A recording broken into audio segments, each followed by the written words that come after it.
राज्य मंत्रिमंडळाचं खातेवाटप अखेर जाहीर करण्यात आलंय।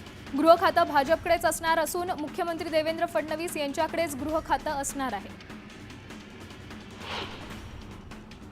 उपमुख्यमंत्री एकनाथ शिंदेंकडेच नगरविकास खात्याची जबाबदारी असणार आहे। एकनाथ शिंदेंना नगरविकास खातं राखण्यात यश आलंय।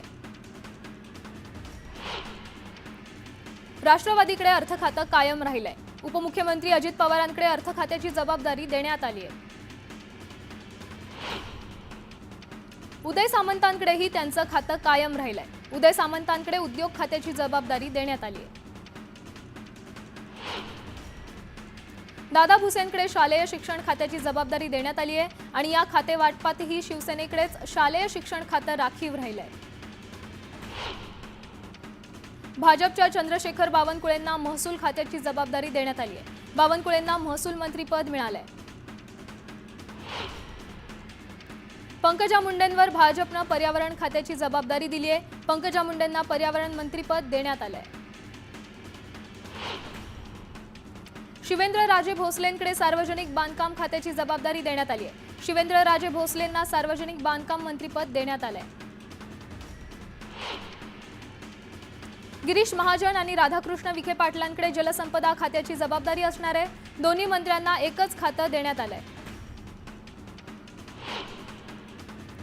सुधीर मुनगंटीवारांचं वन खातं आता गणेश नाईकांकडे देण्यात आलंय। गणेश नाईकांकडे वनमंत्री पदाची जबाबदारीही देण्यात आली आहे।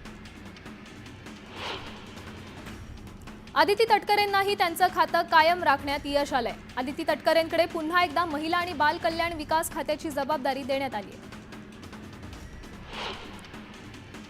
नितेश राणेंकडे मत्स्य आणि बंदर विकास खात्याची जबाबदारी देण्यात आली आहे। नितेश राणेंना मत्स्य आणि बंदरे मंत्रीपद देण्यात आलंय। माधुरी मिसाळ यांच्याकडे सामाजिक न्याय अल्पसंख्याक विकास मंत्रालयाची जबाबदारी देण्यात आली आहे। भरत गोगावलेंना रोजगार हमी आणि फलोत्पादन खात्याची जबाबदारी देण्यात आली आहे। गोगावलेंकडे रोजगार मंत्रीपद देण्यात आलंय। अन्न आणि औषध प्रशासन खात्याची जबाबदारी नरहरी झिरवळ यांच्याकडे देण्यात आली आहे। झिरवळ अन्न आणि औषध मंत्रीपदाची जबाबदारी घेणार आहेत।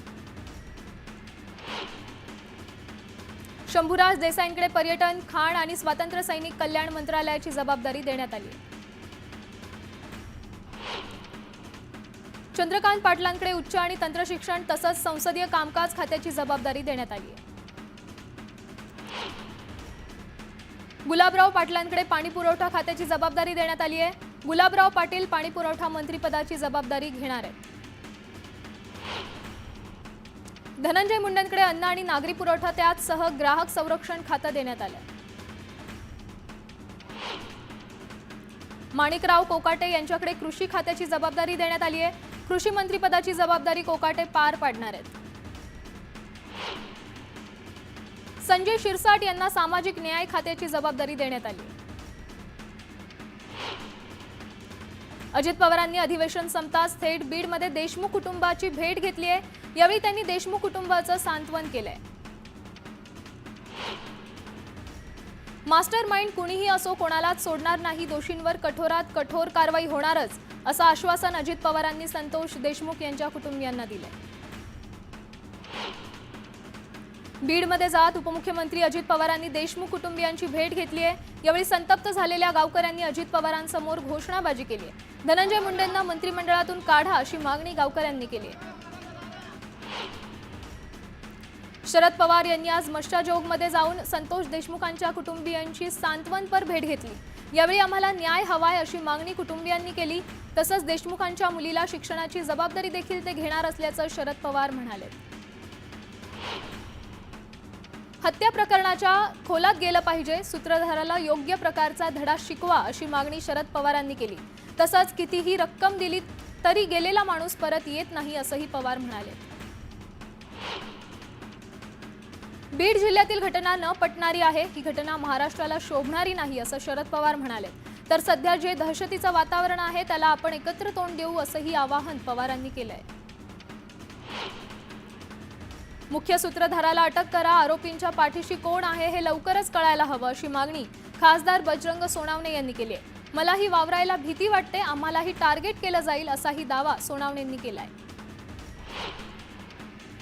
वाल्मिक कराडच मास्टर माइंड आहे. वाल्मिक कराडने जिल्ह्याची वाट लावली असा आरोप संदीप क्षीरसागर यांनी केलाय. तर कुणालाही घाबरण्याची गरज नाही, दोन समाजात भांडणं लावली जात आहेत अशी टीका क्षीरसागर यांनी केली आहे. संतोष देशमुख प्रकरण लोकसभेत मांडलं. हे प्रकरण कुणाच्या मार्गदर्शनाखाली झालं याचा शोध घेतला पाहिजे अशी मागणी खासदार निलेश लंके यांनी केली आहे. संतोष देशमुख हत्या प्रकरणातील तपासात कुचराई केल्यामुळे बीडचे पोलीस अधीक्षक अविनाश बारगळ यांची तडकाफडकी बदली करण्यात आली आहे. त्यानंतर आज नवनीत कौवल या नव्या पोलीस अधीक्षकांचीही नियुक्ती करण्यात आली आहे. लोकसभेचे विरोधी पक्षनेते राहुल गांधी 23 डिसेंबरला परभणी दौऱ्यावर येणार आहेत. यावेळी सोमनाथ सूर्यवंशीच्या कुटुंबियांची राहुल गांधी भेट घेणार आहेत. परभणीतील सोमनाथ सूर्यवंशी मृत्यू प्रकरणात अधिकाऱ्यांना निलंबित करून त्यांच्यावर गुन्हा दाखल करण्यात यावा अशी मागणी जालन्याचे माजी आमदार कैलास गोरंट्याल यांनी केली आहे. तसंच सूर्यवंशींच्या नातेवाईकांतील एकाला सरकारी नोकरी द्यावी असंही ते म्हणाले. धाराशिवचे खासदार ओमराजे निंबाळकर यांनी संतोष देशमुख यांच्या कुटुंबियांची भेट घेत सांत्वन केलंय. यावेळी त्यांनी या घटनेचा निषेध करत हल्लाबोल केलाय. पुरोगामी महाराष्ट्राला ही घटना शोभणारी नाही असंही ते यावेळी म्हणाले. अजित पवार नाराज नाहीत, ते माझी परवानगी घेऊनच बीडमध्ये गेलेत असं स्पष्टीकरण मुख्यमंत्री देवेंद्र फडणवीस यांनी दिलंय. अधिवेशन यशस्वीरित्या पार पडलंय. महायुतीचंच सरकार पुन्हा आलंय. टीम तीच आहे, फक्त मॅच नवीन आहे. त्यामुळे सर्व योजना सुरू राहणार असं आश्वासन उपमुख्यमंत्री एकनाथ शिंदे यांनी दिलंय. उपमुख्यमंत्री एकनाथ शिंदेंनी आदित्य ठाकरेंवर निशाणा साधलाय.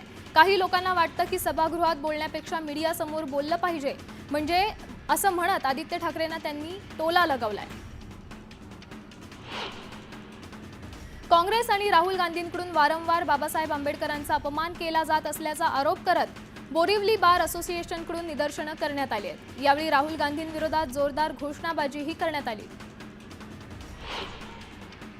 मुंबईत ठाकरे गटाच्या वतीनं शिवसेना भवन येथे शहांच्या वक्तव्याचा निषेध करण्यात आलाय. यावेळी उभाटाच्या कार्यकर्त्यांनी सेना भवनासमोर रास्ता रोको आंदोलन करत शहांविरोधात घोषणाबाजी केली. हिंगोलीत ठाकरे गटाकडून अमित शहांच्या विरोधात निदर्शनं करण्यात आली. यावेळी जोरदार घोषणाबाजी करत अमित शहांच्या राजीनाम्याची देखील मागणी केली. परभणीतील घटनेच्या निषेधार्थ देहू रोडच्या धम्मभूमीत जाहीर निषेध करण्यात आला. यावेळी आरोपींवर तात्काळ कारवाई व्हावी अशी मागणी करण्यात येते. अमित शहांच्या वक्तव्याचा निषेध करत मनमाडमध्ये आंबेडकरी कार्यकर्त्यांनी निषेध मोर्चा काढलाय. यावेळी शहांनी माफी मागण्याची मागणी करण्यात आली. अमित शहांच्या वक्तव्याच्या निषेधार्थ बीडच्या वडवणीत आंबेडकरी अनुयायांनी तीव्र निदर्शनं केली आहेत. यावेळी रॅली काढत जोरदार घोषणाबाजीही करण्यात आली आहे. अमित शहांच्या वादग्रस्त वक्तव्याचे पडसाद लासलगावमध्ये उमटलेत. सकल आंबेडकरी समाजाच्या वतीनं देण्यात आलेल्या लासलगाव बंदच्या हाकेत उत्स्फूर्त प्रतिसाद मिळतोय. कर्नाटक सरकारच्या अलमट्टी धरणाच्या उंची वाढवण्याच्या निर्णयाविरोधात सांगलीतील सामाजिक संघटनांकडून लढा उभारण्याचा निर्धार करण्यात आलाय. यासाठी येत्या 24 जानेवारीपासून सांगलीत महापूर परिषदेचं आयोजन करण्यात आलंय. लातूर शहरात शिक्षण विभागामार्फत तालुकास्तरीय विज्ञान प्रदर्शनाचं आयोजन करण्यात आलंय. या प्रदर्शनात 165 शाळांचा सहभाग आहे.